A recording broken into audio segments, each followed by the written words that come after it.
Аимшигт түнэр харанхуйн тайлагдшгүй нууц. Аимшигт гинтийн харанхуй нүмерлтийн тухай яриа баримт олон байдаг ээжээ. Гэхдээ энэ нь өдөр шөнө ээлжилдгийн харанхуй бус. Учир нь үл мэдэгдэх гинтийн харанхуйлал юм. 1957 оны 7 дугаар сард Францын нэгэн сонинд Прованслийн Арли хотын 54 настай Мирен Жене хэмээх эмэгтэй тохиолдсон зүйлийн тухай нийтэлжээ. Тэр эмэгтэй туршлагатай мэрэгсэн сувилагч учраас баян чинэлэг айлууд хүүхдээ асруулахаар байнга урддаг байж. Тэрбээр төлөв сайхан зан авиртай олонний итгэлийг даасан хүн ажээ. Зуны нэг өдөр түүнд Европсын үйл явдал тохиолдсон бөгөөд тэрбээр энэ тухайгаа ярихад хүн бүхэн гайхаж байжээ. 1957 оны 7 дугаар сарын 16-нд үд дундын үед шинээр мэндэлсэн хүүхдэд харуулахаар урьсан Котелонед Жене очжээ. Хүүхдийг тэрэгэн дээр суулгаад хотын цэцэрлэгт хүрээлэнд зугаалахаар явсан байна. Нарлаг сайхан өдөр байлаа. Хүмүүс халуун өдрүүдэд гол төлөв цэцэрлэгт хүрээлэнд цуглардаг боловч энэ өдөр бараг хүнгүй байсан бөгөөд түүнийг харахад бяцхан хүү Котелон тэрэгэн дээрээ тайван норсож байжээ. Гинэт гэгээ тасарч түнэр харанхуй нүмерчээ. Гэхдээ энэ нарны хэртэлд биш. Асрагч эмэгтэй нүд харанхуйлаагүй. Ямар нэг өвчний нөлөө байсангүй. Үүнээс гадна түүний ухаан сарвал биеийн байдал нь ч хэвийн байсан аж. Тэр эвэлдвийг одож гайхаж байтал унтаж байсан хүүхэд сэрж чанга уйлсан байна. Тиймээс тэрбээр харанхууд тэмтрэн байж хүүхдийг биедээ нооч тайвшруулахыг бодож инхрэлсээр байжээ.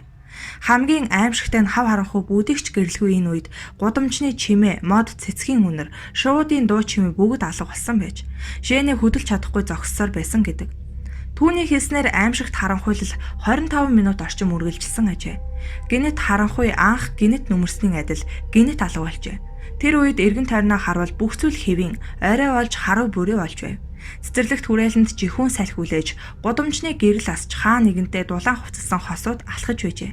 Хүүхэд асрагч тэрэгэнцэртэй хүүхдийг төрж Котелоны байшинд ирэхэд хүүхдийн эцэг их уйлж хайлж өгцсөн бөгөөд тэр үед Жене хүүхдийн хамт өөрийгөө бүтэн өдөр алга болжээ гэдгээ мэдсэн байна.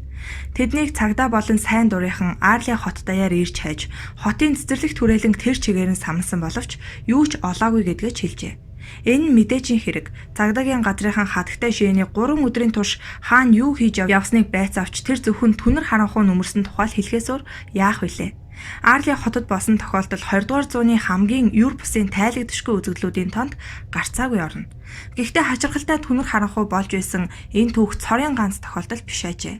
1904 оны 4 дугаар сарын 2-нд Лондоны Уимблдон дүүргийн метронд Европсын түнэр харанхуй болж метроны өртөг бүрхэж зорчигчид болон метроны ажилчдыг сандралд оруулжээ. Хэдэн өдрийн дараа үйл явдал болсон газарт нөхцөл байдлыг тогтоож шалтгааныг олох зорилгоор эрдэм шинжилгээний нарийн туршилт хийсэн байна. Уг туршилтаар болж өнгөрсөн түнэр харанхуйг бий болгож чадаагүй. Харин туршилтанд оролцогсод эд зүйлийн бүрхэг дүрс бие биеэ мөн хөдөлж байгаа метроны галт тэргийг харж байсан гин. Үүнээс өөр юу ч тогтоож чадаагүй байна.